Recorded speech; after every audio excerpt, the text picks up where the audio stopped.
Hey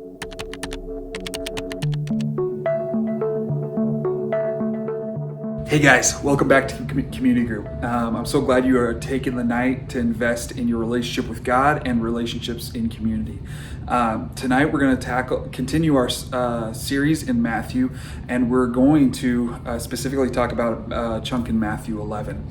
To kind of set up Matthew 11 and set up the dilemma we face in Matthew 11, I'm going to share a little bit about my story. I grew up going to a church that taught how to be a good person and how to follow the 10 Commandments, and that was maybe good enough to get you into heaven.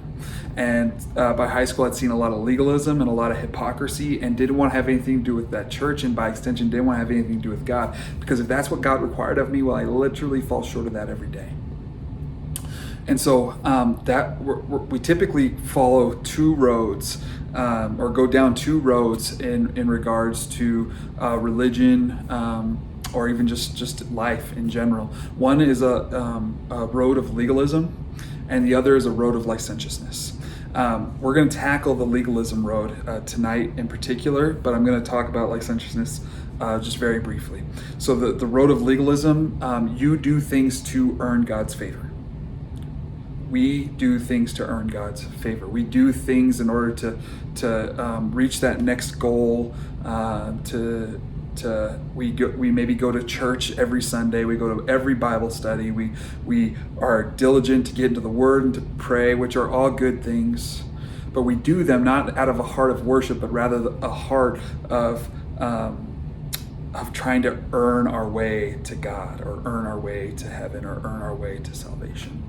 The other road is licentiousness, which very briefly is just the road that you give yourself license to do whatever you want. There's plenty of examples on this side of the road. I don't feel like I need to get into them, but I went down this road. That's also part of my story in my fraternity, with drinking and partying and all that. But we're specifically going to talk about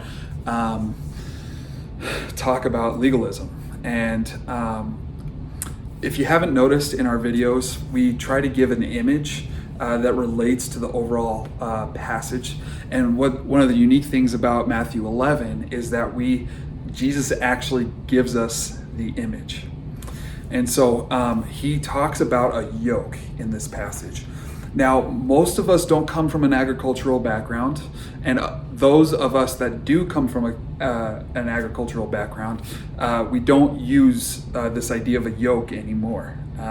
So the idea of a yoke is a piece of wood that fits onto the neck of a strong animal, and typically that strong animal is pulling a plow for agricultural purposes. And so you see how there's a disconnect between Jesus' day and our day. So those of us that didn't grow up in an agricultural background, we for sure didn't have any experience with that. Those of us that did grow up in an agricultural background, we still probably didn't have any experience with that because we use tractors today in agricultural society. But so Jesus gives us the image of a yoke, and I'm going to try to put it into something that's a little bit more relatable, and that's the idea of maybe a camping backpack. Okay, so this is my camping and hunting backpack, and the unique thing about this particular brand is that they actually call this part a yoke. Okay, they call it a yoke, so I was like, oh man, this is great correlation here. Okay, so if you've ever been told that you need to do X, Y, and Z in order to, say, obtain salvation, maybe you say, oh, you got to be baptized in order to be saved, or you got to be circumcised in order to be saved, or you need to attend church in order to be saved. Okay, what we're going to find is that there are those type of people in Jesus' day, and they're called Pharisees and Sadducees. Okay, and the thing about the Pharisees is they said you must obey every law, every rule that is found in Scripture, but not only those rules, but you have to do more than that. Okay, you have to do more than that. And when we encounter these types of people, we typically either drift into licentiousness or we try to perform within the legalism road. And every time a person tells you to do something legalistic, it's like putting a rock into the backpack. Okay? And if a person tells you you need to make sure you make it to every single Bible study, put a rock in the backpack. If someone tells you you need to make sure you make it to church every Sunday or every Bible study, make sure you read the Word every single morning or pray, which are all good things. All things that I think you honestly need in order to thrive in your relationship with the Lord. But if the heart is one of legalism, typically we go into one of two camps. Maybe someone will tell you, oh, you need to pray 5 times a day, or you need to make sure you go to church every single day, which I've heard growing up. So every time someone tells you you need to do something religious in order to gain salvation or in order to obtain heaven or a relationship with God or whatever, we typically just continue to put rocks in the backpack to the point where we are having a hard time holding ourselves up.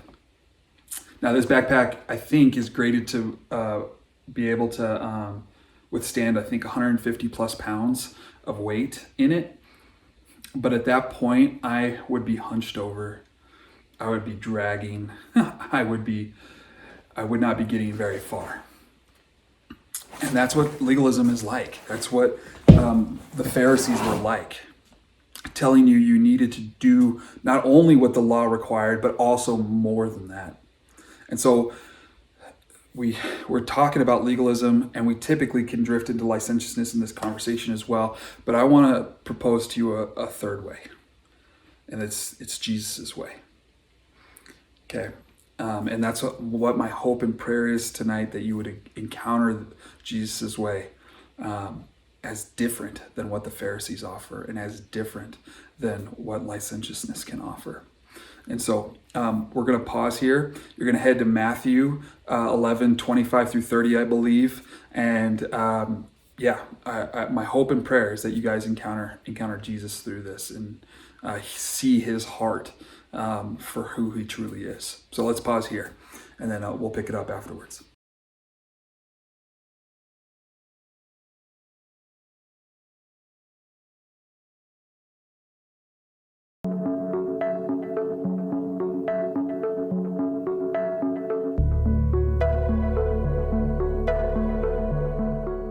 Hey guys, welcome back. Like I said, I hope and pray that you saw Jesus' heart for who he truly is, as accessible, as gracious, as gentle and lowly. That his way is still costly, but it's light. It's not heavy laden. It's not burdensome. But rather, it's joy-filled and light as a result. Couple things. I hope and pray that you guys would meditate on this. This passage I've been meditating since this last summer on. I keep coming back to it. I can't get away from it. And honestly, I think in today's season of COVID, online classes, exams, whatever, it's pretty easy to get burnt out right now. And so my hope and prayer is that you would come back to this. That you would come back to that Jesus' way is not burdensome, but it's light. It's not heavy, but it's easy. And if you haven't made the decision to follow Christ, if you've just come to community group and just to check it out, man, He's inviting you. He's inviting you. This is an invitation to experience Jesus as who he truly is, as gentle and lowly, as gracious and accessible. Couple things to cut before we end tonight. If you haven't had a chance to follow us on Instagram, Crew MT State, be sure to check us out on there. It's how we kind of get our information out there these days. But be sure to also check out our YouTube page and subscribe down below. Like this video if you have the opportunity to. And then lastly, we have a couple great opportunities coming up on March 5th and 6th. We have our men's and women's retreats happening locally this year. We've been planning these for about a month and a half now, and we are excited. We're excited to get together with one another and just hear from the Lord, seek Him during these 2 days. And I don't know exactly what the women have planned. I know it's going to be great because I know the women that are going to be leading it. But I'm excited for men's retreat because I know what's coming up. So feel free to check us out at crewmsu.com. There will be links to men's and women's retreats up this week. And then you can also register starting this week. It's coming in 2 weeks, and we want you guys to be there.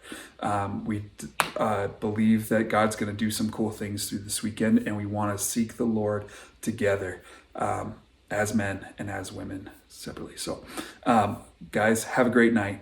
Love you all.